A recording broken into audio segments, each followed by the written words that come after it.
Hello, I'm Thurston County Commissioner Bud Blake with Thurston County Connection. I'd like to talk to you about a subject that's near and dear to my heart, and it's homelessness and housing here in Thurston County.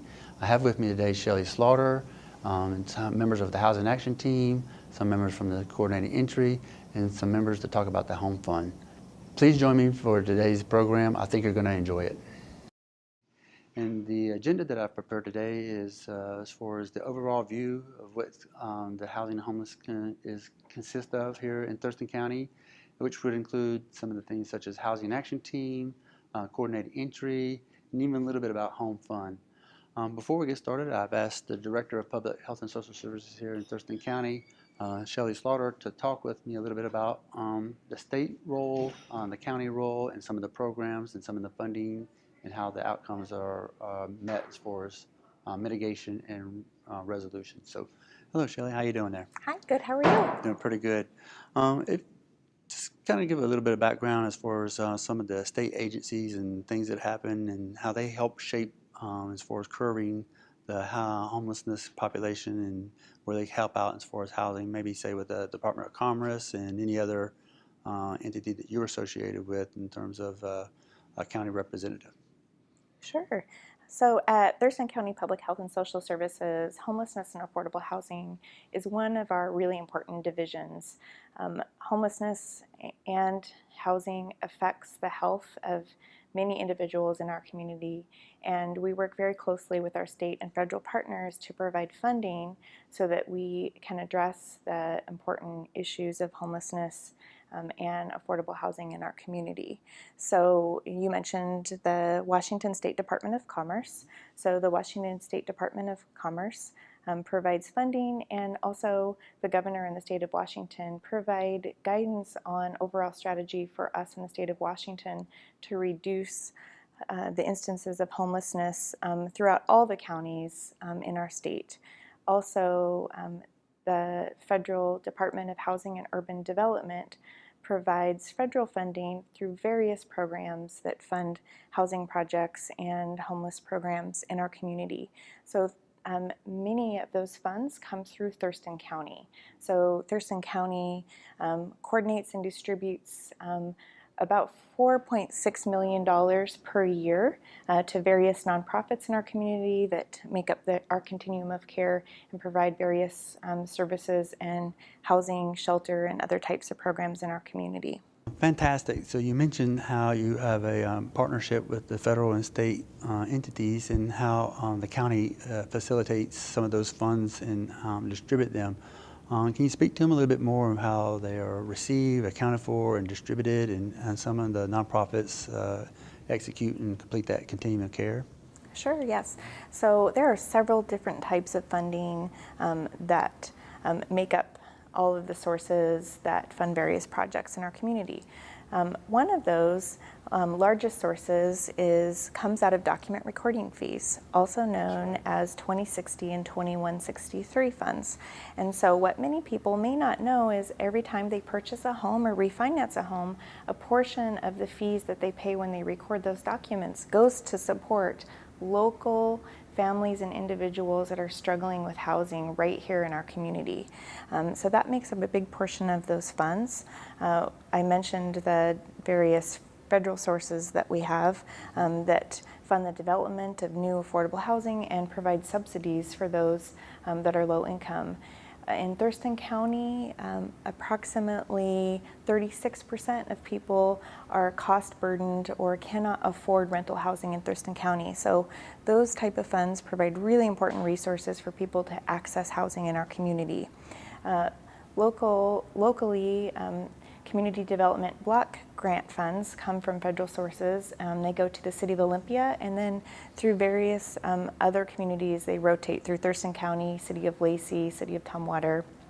In the county itself, yes. So there's federal home funds, and that helps us to develop new affordable housing. Specifically, supportive housing is a huge need in our community, and we have developed a pipeline with those home federal dollars in our community to really leverage as much funding as possible, because it takes a lot of money and a lot of different sources to develop housing in our community. Other sources include the Consolidated Homeless Grant that comes through the Department of Commerce, and that provides supportive services, shelter and housing, rental assistance programs such as rapid rehousing, diversion, and other types of assistance programs that help those that are struggling with homelessness access housing as quickly as possible, and then have the support that they need to sustain that housing. Oh, well, that's a lot.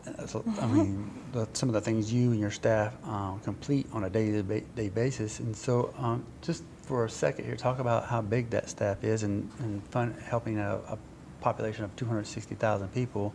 Not a lot of people to deal with that. Is that kind of a... That's right. Our housing staff is only 3. 3, that's right. And so they get a lot done with just that. But one thing I was on... in addition to some of the facility and the funds from other agencies, is the Thurston Thrives, and Thurston County is involved in that, and how it plays a role as far as all the coordinating council and the 8 action teams, and some of the staff participates in that and has a role in that. So not only the funding, but there's community activity and community engagement in terms of Thurston Thrives. So tell us a little bit about how that is received as far as the funding process, and nonprofits receive it, and some of the outcomes, and some of the nonprofits specifically, and what they do in terms of the county community interests. Okay, well, the majority of those funds, the $4.6 million approximately that we through Thurston County distribute, and we have our 3 staff, yes, but we do not do any of this alone. We work very closely with all of our other jurisdictions, so City of Olympia, City of Lacey, City of Tumwater, Yelm, Tenino, Bucota, Rainier. We are all working together in this, and they all have an important role in how these funds get distributed. So this last year, we developed, or 2 years ago, we developed a new system for distributing these funds to ensure that all of these housing dollars have the biggest impact as possible throughout Thurston County. And so the Community Investment Partnership was created along with United Way and some other people in our community that come together and look at what the needs and priorities are, what the gaps are in our community, and figure out how we can prioritize what really is not enough funding to meet all the needs that we have in our community. We know we have, on any given point in time, on any given night, 579 people that are homeless on the streets. Sad. I mentioned that we have 36% of people in our community that can't afford rental housing.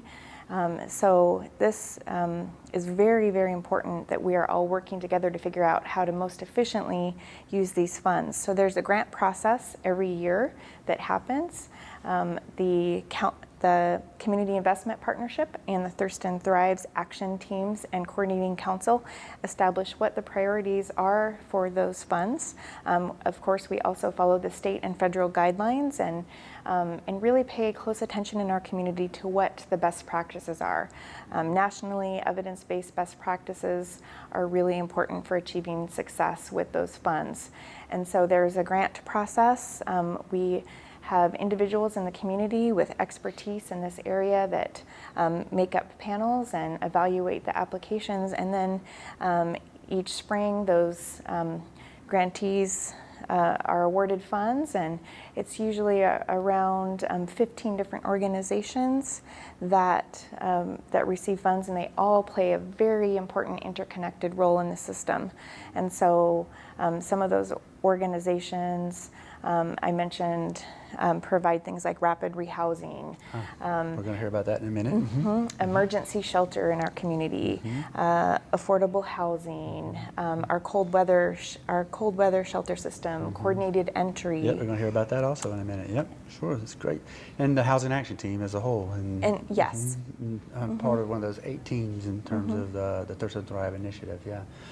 So I was hoping to talk about HMIS just a little bit. And Okay. is that housed here or at the Department of Commerce, and how that works so that we understand what the data does as far as driving the next issue or next solution set as far as all those things you talked about in funding and nonprofits and action teams?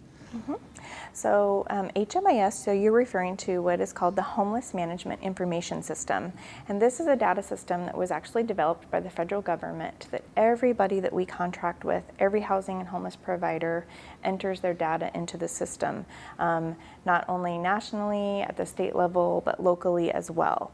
And so that data plays a very important role in telling us about who we're serving, what impact our dollars are having, what successes are working, and it really helps to inform those best practices, and it tells us where our gaps are and where we need to make greater investments. And so that data is really important. It also plays an important real-time information. It tells us how many shelter beds we have. It tells us how long of rental assistance term do people need, and are we providing, and things like that. And how the PIT works. Mm-hmm. Yes, so each year the PIT is the Homeless Point in Time Count, and that happens everywhere in the country on the same night of the year. So that's the third Thursday of January. It's typically done on what is often the coldest day of the year, and everybody does a count to see how many people are homeless or without housing or shelter on that particular night. And then that informs us, gives us that snapshot of who is homeless and what are the causes of homelessness.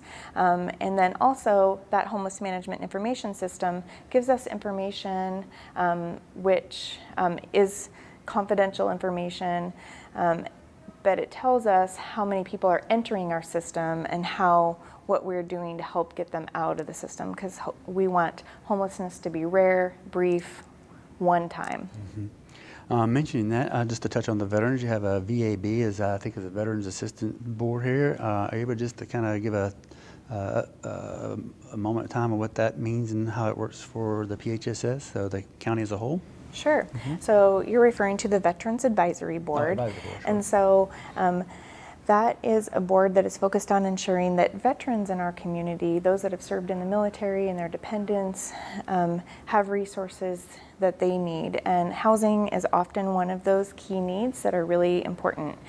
We know historically that about 15% of our homeless population are veterans that have served in our military. So we're really committed to making sure that we are not only preventing homelessness from happening, but for those that are struggling, that have served our country, that they have resources that we can do to assist. So we have a Veterans Assistance Fund that is separate from our housing department, and there's various requirements for accessing those funds, but that's something that's very important to us, and we're working closely now with the new veterans hub, which is in Lacey. Right. And so that's a consolidated kind of one-stop shop for veterans that are seeking services. Wow.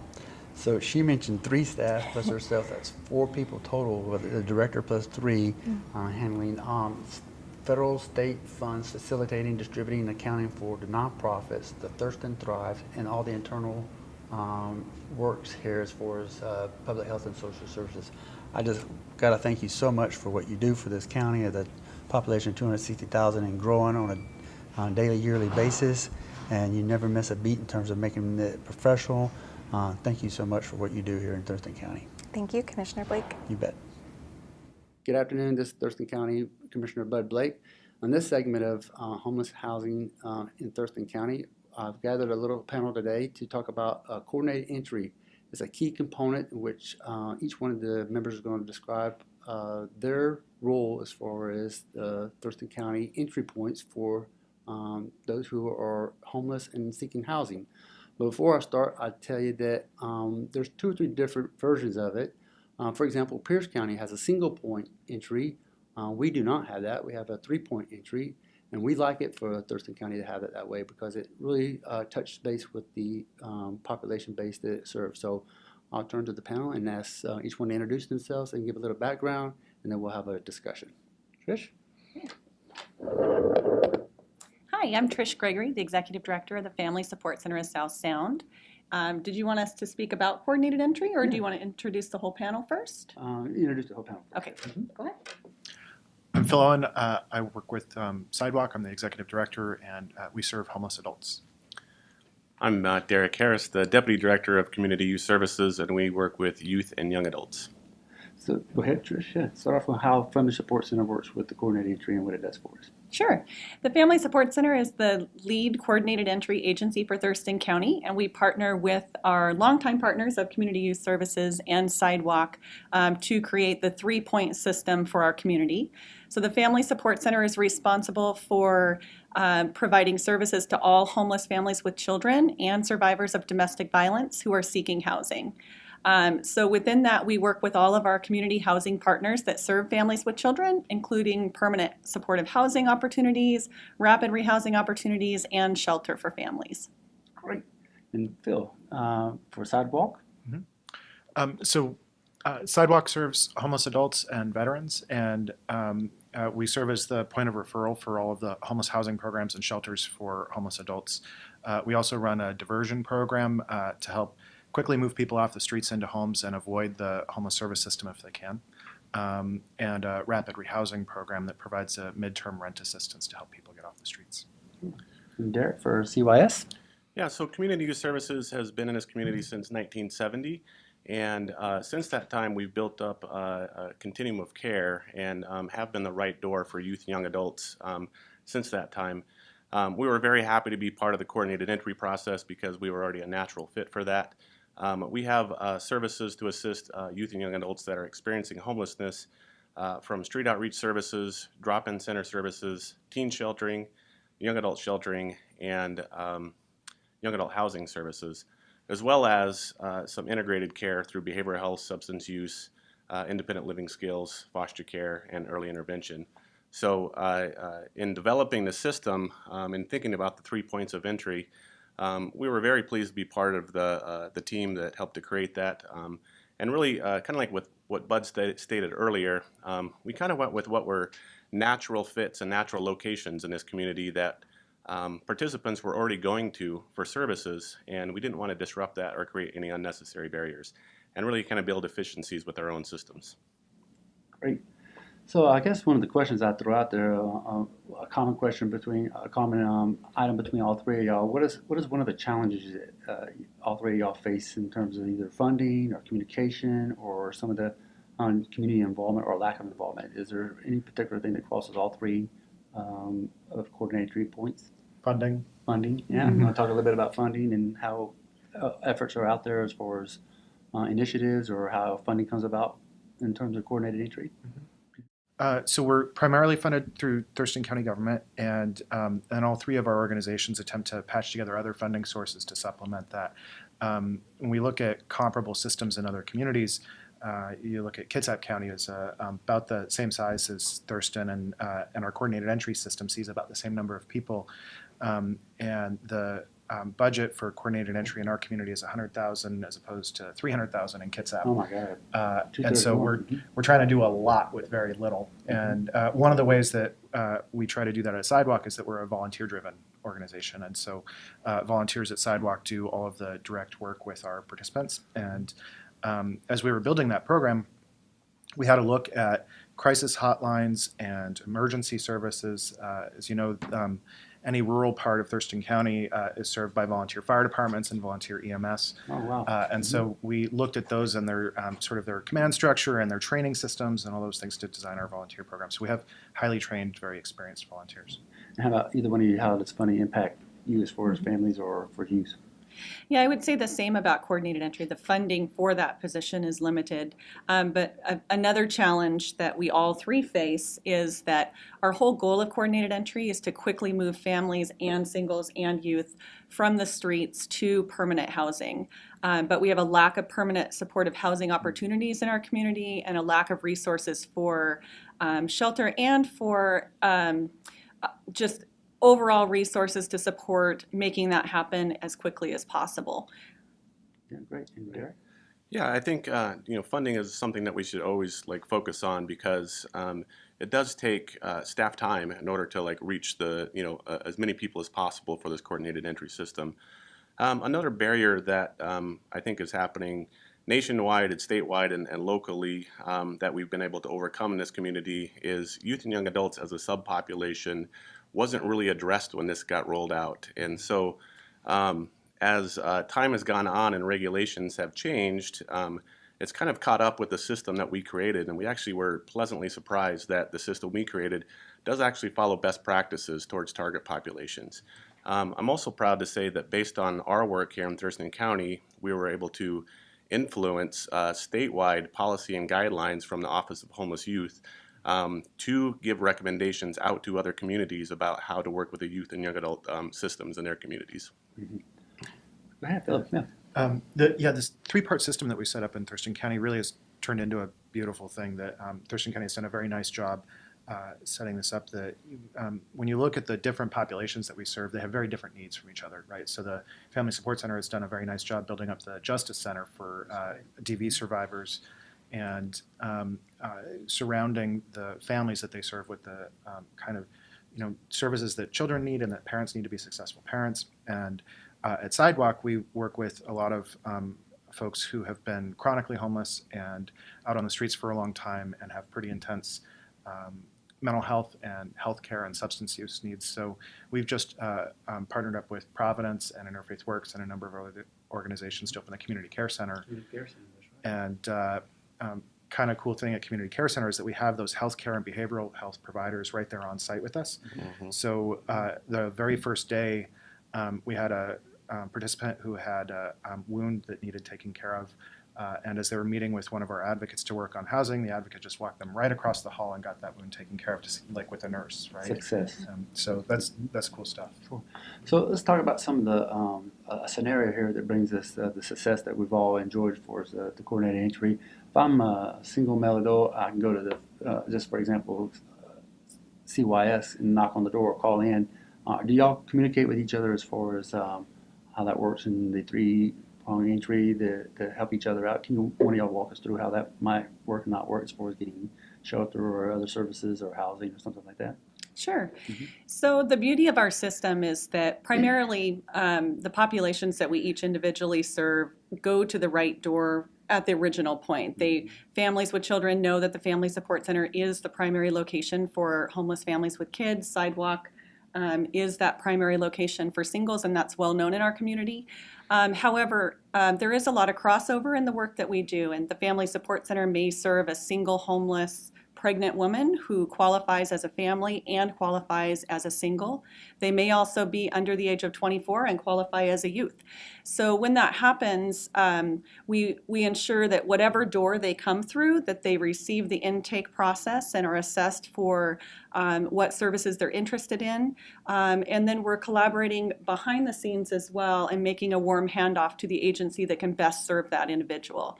So sometimes that looks like the person has case management services through the Family Support Center and they're staying at our Pear Blossom Place Family Shelter, but they're receiving permanent housing assistance through Community Youth Services, engaging in their ECHO program or one of their other programs for housing. Great. Anyone in follow up on that? Sure. Yeah, we've had parents who have come into our office who their kids are not with them while they're homeless. They get the kids to go stay with grandparents or whatever. And so we've done a number of times sort of a partnership where Sidewalk helps with the move-in cost for the parent to move into the apartment, and then the Family Support Center comes in as soon as the children have moved back in with their parents. And with us set up at the Community Care Center now, we're only 1 block away from the Family Support Center, right, about 4 blocks from CYS. So we're able to, when we're doing that collaboration around a particular household, we can walk with the household just 1 block down, go visit their caseworker at the Family Support Center and sit down together and work on it.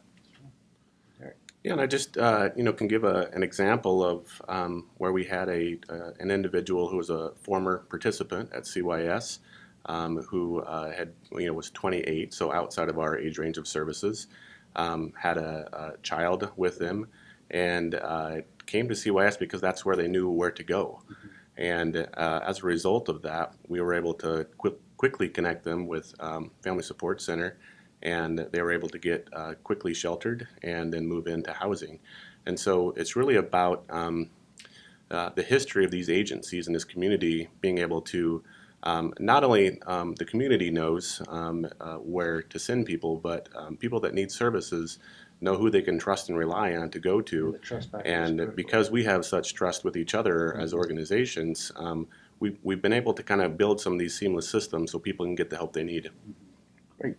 So just one last question. I know we do a lot in terms of housing and homeless. Is there other programs within FSC or Family Support Center, Sidewalk, and CYS that people need to know about? Yes, thank you for asking. So the Family Support Center is a multi-service agency, and so we provide a variety of services for families with children, as well as survivors of domestic violence, sexual assault, stalking, and human trafficking. Our primary services are through our Family Resource Services program, which is a program any person who comes to our agency can be provided walk-in service to assess what their needs are, identify if there's resources at our agency that will support the need, or if it's looking to our community and coordinating those resources throughout Thurston County to make sure that the family's needs are met. Oftentimes they come in looking for shoes and they leave with rental assistance, clothing, food, access to our CSO benefits, mainstream benefits, and those types of things. We also are Washington's second Family Justice Center, which is a collaborative partnership of the Thurston County Prosecutor's Office, Thurston County Sheriff's Office, Thurston County Clerk's Office, and the Family Support Center, in addition to multiple partners that we have for that program that we have MOUs with to provide supportive services and navigation of services for survivors. So the beauty of that program is any survivor that walks in, we wrap the services around them on site at our Family Justice Center, which is located in the Family Support Center, and can provide those services without sending that survivor to multiple locations, riding a bus with a kid on each hip. I know that city a lot. Yeah. So in addition to that, we offer parent education. We offer many direct services, provisions such as hygiene supplies, clothing, food, and referrals to our local community partners to make sure that the needs of families are met. And so I know you do rapid rehousing, but are there other services that you provide at Sidewalk? It'd be helpful to talk actually about the whole services offered by the Community Care Center. Okay. Because we're co-located with about 10 different organizations now. Sure. So folks can come in, homeless adults can come in off the sidewalks and get indoors and have a safe and welcoming place to relax for a little bit. There's free coffee, there's laundry and showers. Providence is running the building, and they have psychiatric nurse practitioner who can write prescriptions. They're offering therapy and case management services for mental health. The Olympia Free Clinic is on site on Mondays and Tuesdays. Mondays they have a general care clinic, Okay, sure. and Tuesdays they're offering a wound care clinic. What else do we have? I believe we're going to have a supply of socks pretty soon to hand out. That's one of the biggest needs for folks on the streets Socks, I've heard is of this. clean socks. Want folks to take good care of their feet. And CMAR is going to be on site. Behavioral Health Resources is going to have a caseworker full-time on site. So there's a wide array of services available at the Community Care Center. And there other services at CYS? Yeah, so Community Youth Services has over 24 different programs, and primarily we're serving youth and young adults ages 0 to 24, but we also serve families of those youth and young adults. So other services that fall outside of the homeless and housing services that I described earlier would fall into out-of-home care, which our foster care program.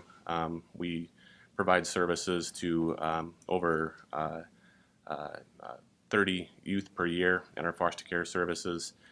We have independent living skills, which helps to teach youth the basic skills that they need in order to be able to sustain themselves when they get older.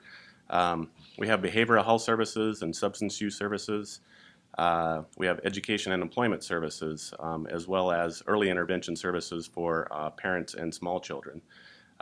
We have a partnership with ESD 113 in doing a dropout re-engagement program for GED completion. So we have basically a partnership to have schooling for youth and young adults.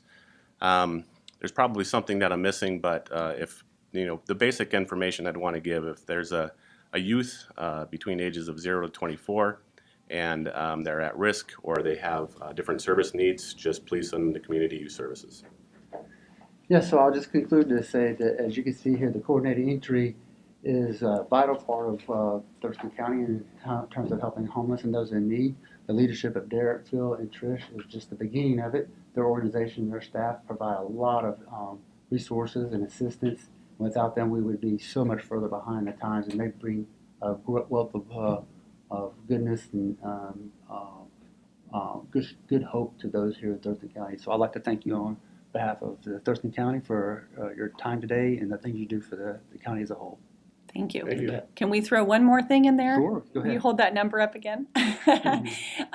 Thurston County, for our coordinated entry system, our 3 agencies are open during the day. And so for evening and weekend hours, we have developed a coordinated entry hotline.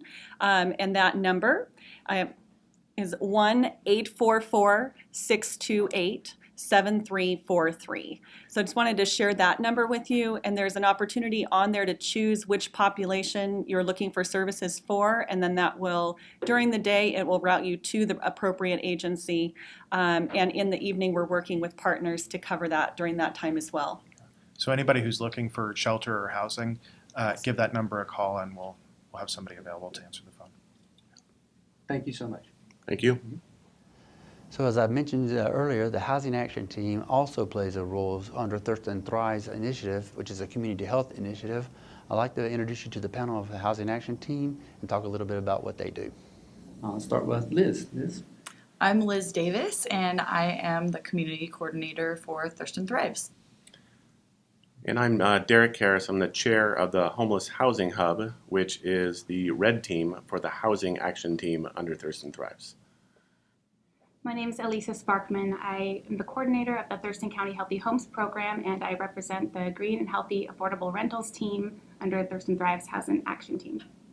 And I'm Neil McClanahan from the Housing Authority, chair of the Housing Authority, and I'm Part of the New Affordable Housing Team. new affordable housing team, That's right? right. There you go. So Thurston Thrives is a community effort for bringing better community health, and Liz is going to describe that. But under that is the Housing Action Team. And the 4 of us kind of work the Housing Action Team initiatives, and we're going to come back through those and explain each one for you. Thurston Thrives was founded in early 2013 by the Board of Health at that time, and the goal was to increase Thurston County's ranking in the county health rankings in state of Washington. So the idea was that a new countywide health initiative needed to be created. It was solely a public initiative at that time, housed in the public health department. But the idea was that health is more than healthcare. It's based on what we call the social determinants of health. And that means health is the water that we drink, the food that we eat, our schools in our community, the health of our economy, how our neighborhoods are planned, how safe our communities are, all sorts of different things. But one of those things that's really important is housing. And so Thurston Thrives is now a public-private partnership. There are 8 different action teams that are focused on each of those social determinants. And housing, obviously, is one of the biggest ones. And the Housing Action Team is chaired by you, Commissioner Blake. Yeah. So with that, I asked Derek to explain what we call the HHH. You can tell a little bit about that. Sure. Yeah. So the Triple H was a blend of a few different community groups that were addressing homeless and housing needs in our community. When Thurston Thrives was formed, the Homeless Housing Hub, Triple H, became more solidified as one of the action teams under the Housing Action Team. And really it acts across a few different domains for homeless and housing services. It's a group of anywhere from 50 to 60 individuals that are part of the Homeless Housing Hub. And they come from the services sector, from local jurisdictions. We have elected officials. We have members from school system. We have members from law enforcement. And really, that builds what's called a continuum of care. And that's another dual role of what the Homeless Housing Hub is. The continuum of care really acts as the body that helps to put together the policies and direction that are guided to us through HUD. And that also puts us in line for funding that comes to our community from outside of our community, both federal and state, so we can draw dollars into our community for homeless and housing services. So with those dual responsibilities, we kind of see ourselves as a body that helps to accomplish the goals of the Housing Action Team through the Red Team lens, but we're also accomplishing some of the state and federal goals at the same time, so we're better aligned to draw in resources into our community to build a better system to help individuals who are experiencing homelessness. Fantastic. And for the Green Team or the Green and Healthy Affordable Rentals? Yes, so the Green and Healthy and Affordable Rentals team works together to improve living conditions and energy efficiency in rental homes. We work together to create programs and partnerships to do this work, and the people that are part of this team are Thurston Energy Program of the Economic Development Council. They do energy efficiency work and improvements on homes. We have the Eco Building Guild, Thurston Climate Action Team, the Community Action Council's Low Income Weatherization Program, and the program that I coordinate, Thurston County Healthy Homes Program, that does health education to reduce housing-related health risks in homes. So together we look at providing programs that do improvements in rental homes, like putting in new fans and fixing roofs and doing doing improvements on existing housing. These kinds of improvements are really great investments because they improve the living conditions by reducing housing-related health risks and making the home more comfortable for the residents. They also improve the energy efficiency. It can reduce the utility bills for the resident and reduce carbon emissions for our community. And one of the things that we often don't think about is these kind of improvements also help maintain our current housing stock.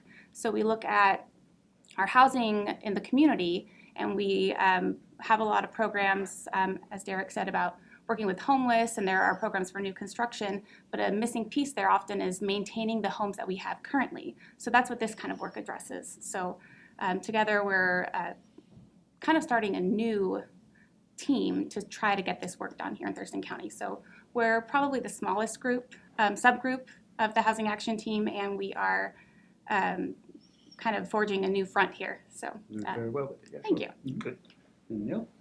Commissioner, well, I think we as a community, we're always striving to do better, and we talk about this a lot, and pressure seems to be on that, we need to, do better in ourselves and each agencies as far as each city and the county and stuff. But I think we should look back and we should look this year at what we've done this year on creating the new construction and affordable housing. Mm-hmm. Billy Franks Jr. Opened up this year, and that's 43 units for affordable housing in downtown Olympia. The Directional House number 2, which is Catholic Community Services, and that's 50 units for homeless vets. And the Housing Authority opened up 24 units over at Allen Orchard and off of Dennis Street over there. 5 of those units are in conjunction with the Tubular School District and the Housing Authority for these children that were homeless, literally living in old motorhomes or dilapidated, and now they have their own beds and their own units and stuff over there, and they can move across the street, those 5 units across the street over there amongst the 24 other units. So we are doing good. And Tumwater is in a partnership with the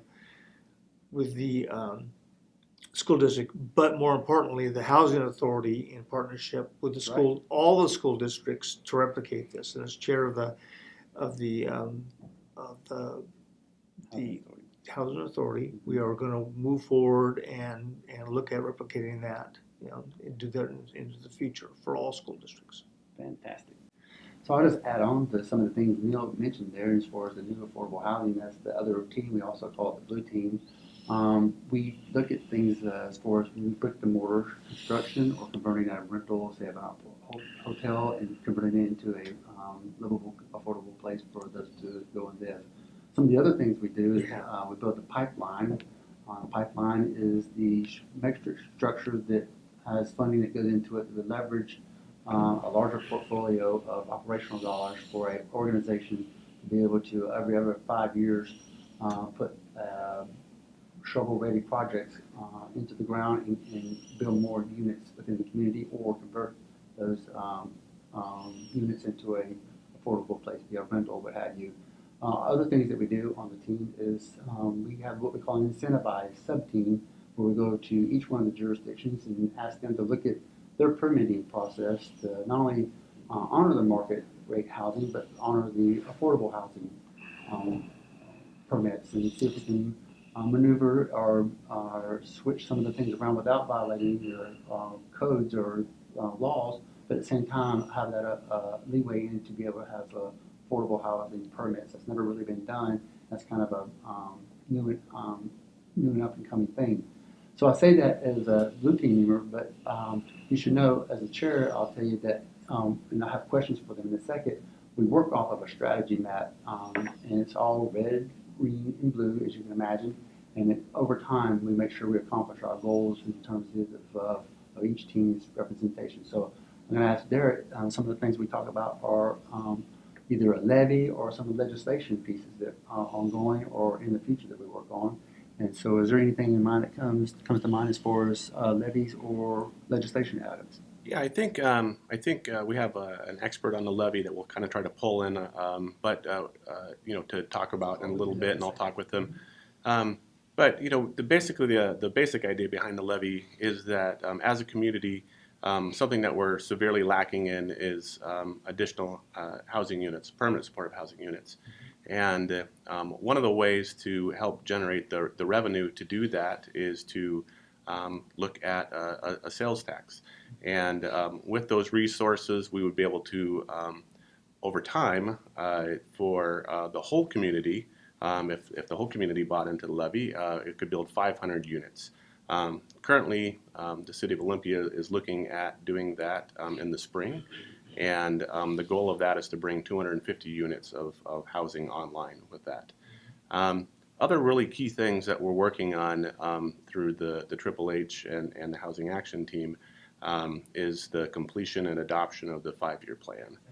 And the 5-year plan is really going to be our community's template for how we end homelessness in this community over the next 5 years. And so we've developed a pretty comprehensive strategy map, if I can call it that, to really address homelessness across all of the different target populations: youth, young adults, families, singles, veterans, domestic violence, as well as focus on the development of new units, as well as implement best practices that we know that work to help participants experiencing homelessness be successful in maintaining that housing and not step backwards.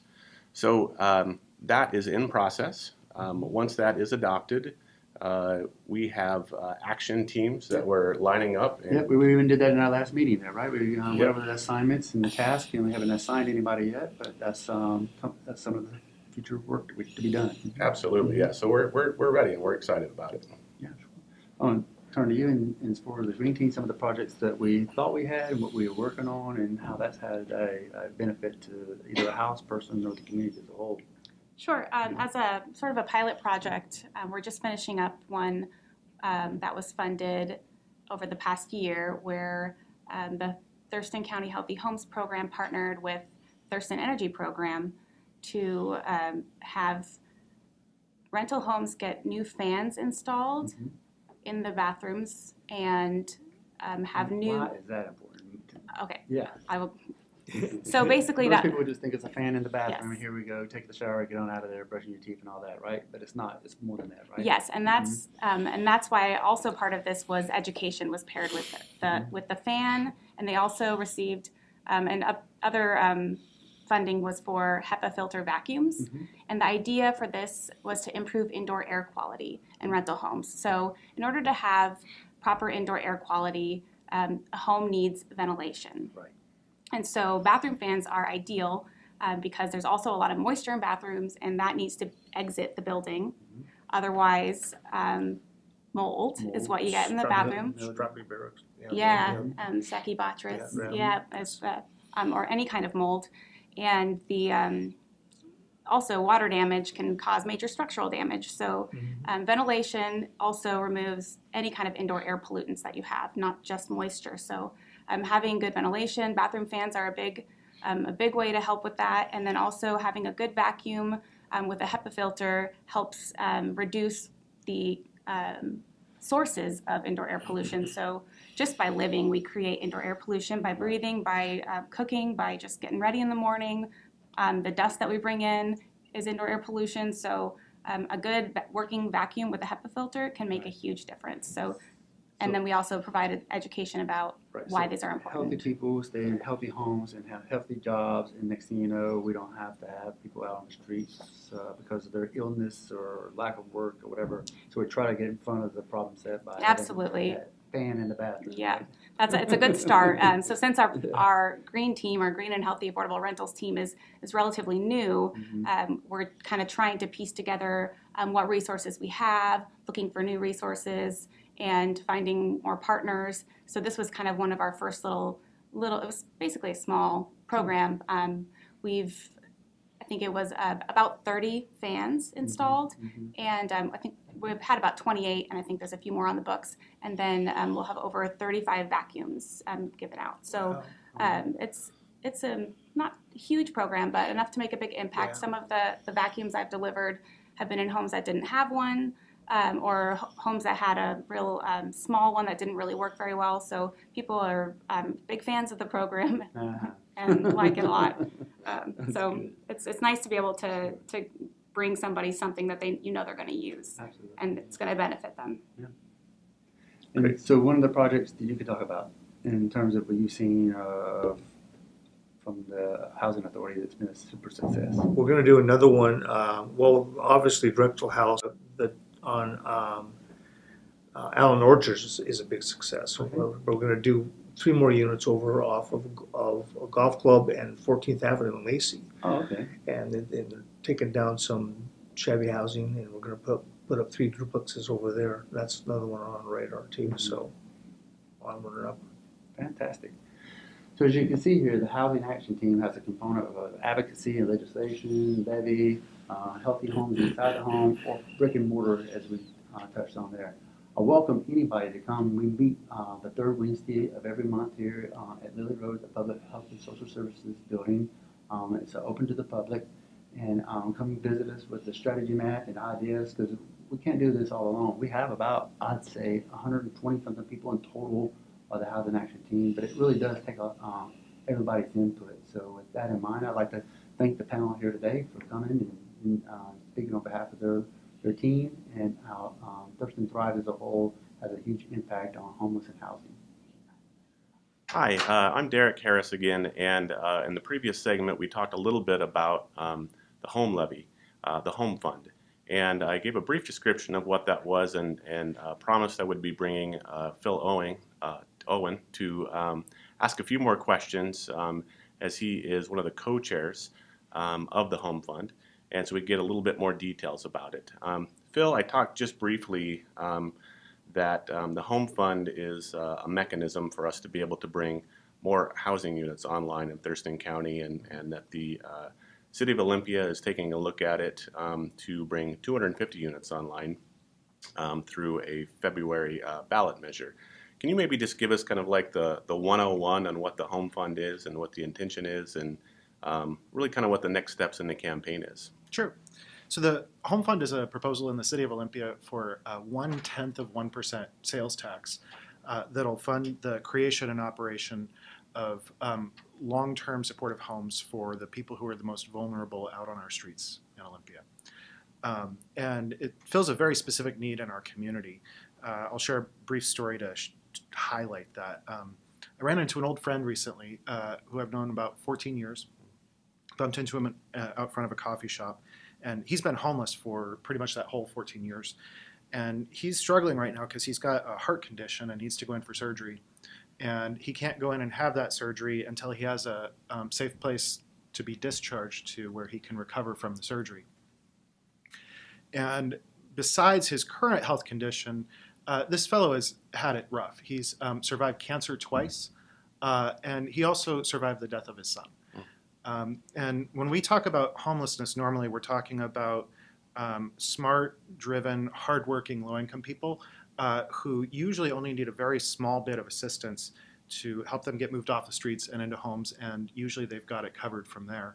But when we talk about vulnerable homelessness, we're talking about something very different. That we see a lot of people who have very serious health conditions, grave disabilities, and a need for long-term support. And then beyond that, have survived a lot of trauma and a lot of hardship, and are living with pretty fiercely broken hearts.